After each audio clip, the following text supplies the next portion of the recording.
record label, but decided to return back to the indie underground world, you guys. And I don't want to say underground because he's very well known. And I'm a super fan of Mos Def, Tech Nine, Immortal Technique. I can name a lot of them, but I'm not going to take away from what I have here today at the studio. Prior to that, we had Fast Life that started the show off. By Abel Byron. Abel, if you're listening, a big shout out. I love this track. This is the third week that I have played it. I just can't seem to let go. Hey, you're just doing it. I have a plethora of music that you submitted, and so I just can't wait to get to the next. I'm also For Real Dog by our very own Just Jr. Check him out every Thursday. He's the host of our open mic, Indie Artists Exposed. Very professional artist, might I add. Very good delivery, very good performer. So again, shout out to Just Jr.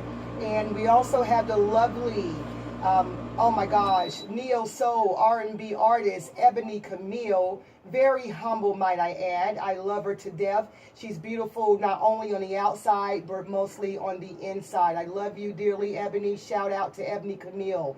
Without further ado, you guys, I am not going to take away from Michael because Michael's sitting here very patiently. Michael, how are you today? Doing good, doing good. About yourself? I am. I'm super excited. I'm super excited to have you here hanging out with us. We just saw you a Thursday ago. And, about a week ago. Yeah, about a week ago, and you showed up and performed a very interesting song, might I add. Yeah. Yeah. Now we have that track we're gonna play for the listeners, okay? Yes, ma'am. So when we take it in, when we go to the music break, you're gonna bring it in to the audience, all right? Yeah, definitely. But before we want to scoop around a little bit on you right now. Mm-hmm.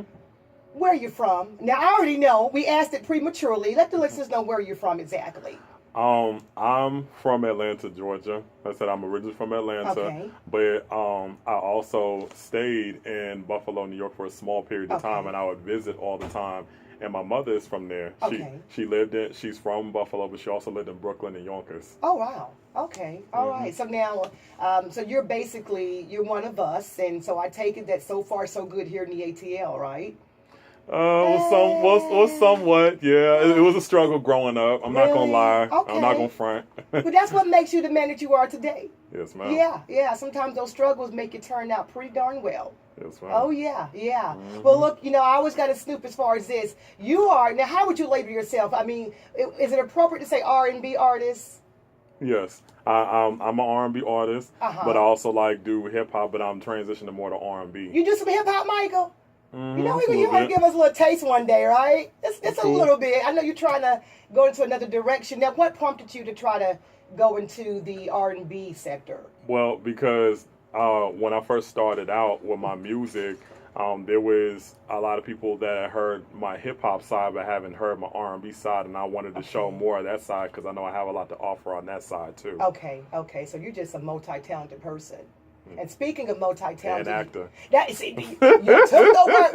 We vibe, and you see that energy is strong, right? Right.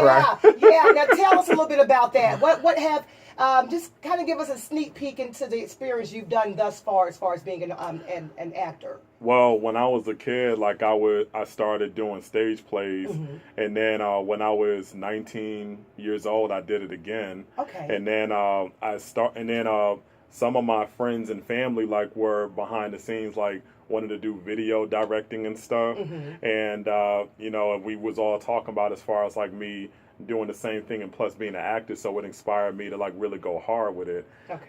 From the very beginning, like I said, when I first started in any films at all, I originally was trying to apply for Kevin Hart's new film, Jumanji. Really? Mm-hmm. Ah. But unfortunately, they didn't respond back. They didn't call me back. Okay. Then I was trying to apply for the Marvel comic movie Black Panther. Oh, wow. They didn't respond back to that.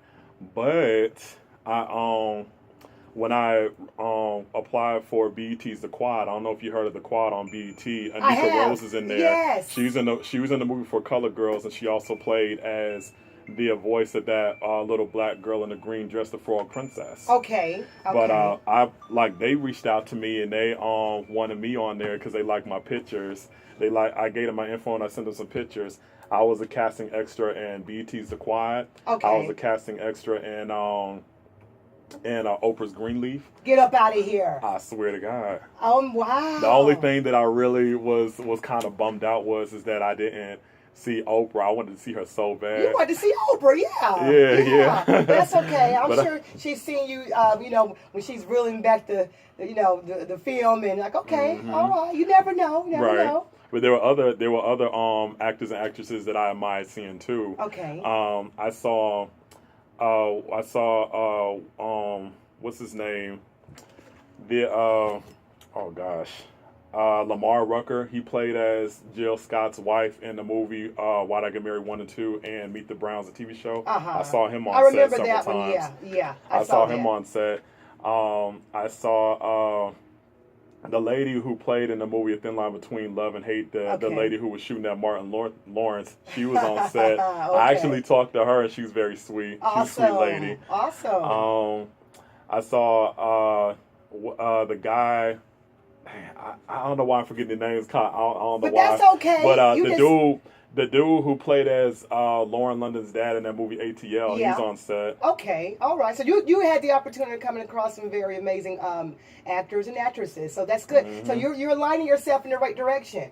Yeah. And then the last two films I was in Honey 4. Teyana Taylor was in there. Okay. The Bryce Shear, aka YazztheGreatest, he's on there. Okay. And then what's the name? Ciara McClain, one of the McClain Sisters. I was in the Daddy's Little Girls Tyler Perry movie. She was on set. Okay. And then the last film that I was in Step Up the series, and one of the McClain sisters was on there, Lauren McClain. Awesome. Well, you working. You are working. I like that. I see it. Look at it. I look at his face. If you guys could just kind of see what's going on, I can see the passion and the drive. Well, look, we're going to go into a really quick music break. When we come back, we're going to bring in your track that we had the pleasure and honor of witnessing you perform a week ago, okay? So just hold on to your seat, you guys. Stay locked in. Do not touch that dial.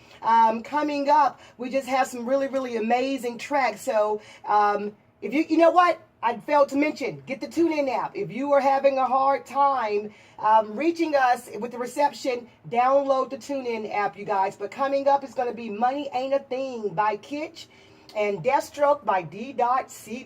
Shout out to D.C. Amazing artist there as well. Look, you guys, stay locked in. This is The Underground, and we are taking control.